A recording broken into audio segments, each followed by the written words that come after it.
बिस्मिल्लाहिर्रहमानिर्रहीम। अस्सलाम वालेकुम। कैसे हैं आप सब लोग? उम्मीद करती हूँ कि आप सब अपने अपने घरों में खैर आफियत से होंगे।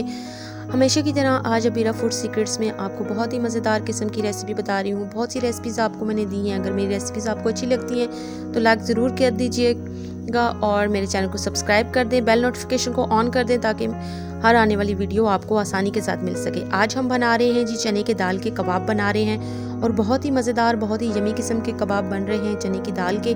और जैसे ये शामी कबाब होते हैं इस तरह ये बनेंगे। मैंने क्या किया है कि चने की दाल को बॉईल करके उसको रख लिया है और साथ ही आलू रख लिए हैं। आलू सिर्फ जो है वो बाइंडिंग के लिए हैं। इसको हम देसी तरीके से बनाएंगे जैसे हम पहले बनाते थे। सब हमारी अम्मियाँ, हमारी दादियाँ इस तरह बनाती थी कि सिल बट्टे के ऊपर पीस के इसको बनाती थी। मिक्सचर में मैं नहीं पीस रही हूँ, आपको आसान तरीका बता रही हूँ कि जिसके घर में अगर प्रोसेसर नहीं है या मिक्सचर नहीं है तो आप इस तरह कर सकते हैं।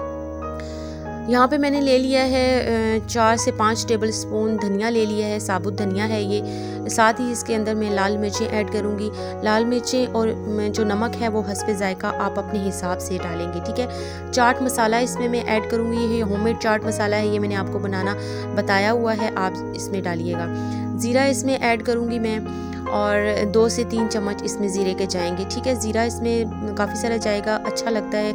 इसका टेस्ट जो है वो बहुत सौंधा सा अच्छा लगता है। अब आपने इन मसालों को पीस के इसके अंदर आपने ऐड कर देना है, ठीक है।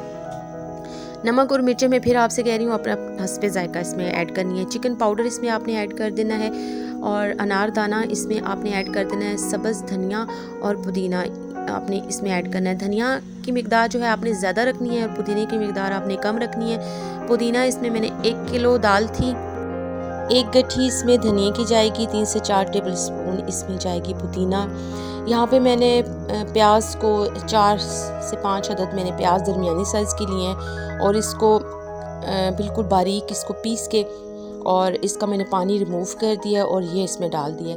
अब ये सारे मसाले, आलू वगैरह आपने हाथ से ही मैश करके इसको आपने इसी तरीके से ही बनाना है। ये बहुत ही अच्छा इसका जो जायका होता है वो बहुत ही अच्छा आता है। चिकन पाउडर आपने डाल देना है। अगर चिकन पाउडर नहीं है तो आप इसमें डाल सकते हैं जी, ये जीनोमोतो भी डाल सकते हैं और चिकन क्यूब्स भी आप इसमें डाल सकते हैं। फिर आपने क्या करना है, अपने हिसाब से इनकी टिक्कियाँ बना लेनी है और इन टिक्कियों को आप फ्रीज़ भी कर सकते हैं बहुत आसानी के साथ।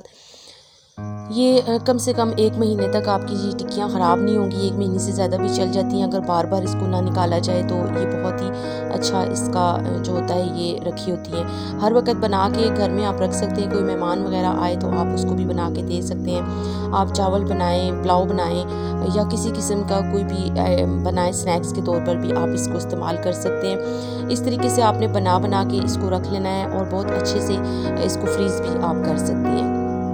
ये मैंने फ्रीज़ करके रखी हुई थी, मैं आपको दिखा रही हूँ। और अब आपने क्या करना है, इसको तलने के लिए आपने क्या करना है कि एक अंडा ले लेना है, उसमें आपने काली मिर्चें डाल देनी है, थोड़ा सा आपने नमक इसमें डाल देना है और इस अंडे को आपने बहुत अच्छे तरीके से फेंट के और इसको आपने फ्राई कर लेना है।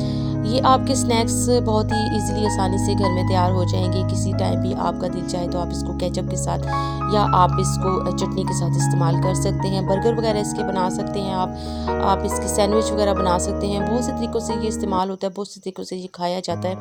आप घर में ये टिक्कियाँ बना के रख लें और काफ़ी अर्सा ये चल जाती हैं। दुआ में मुझे याद रखिएगा। आप सबका बहुत बहुत शुक्रिया। अल्लाह हाफ़िज़।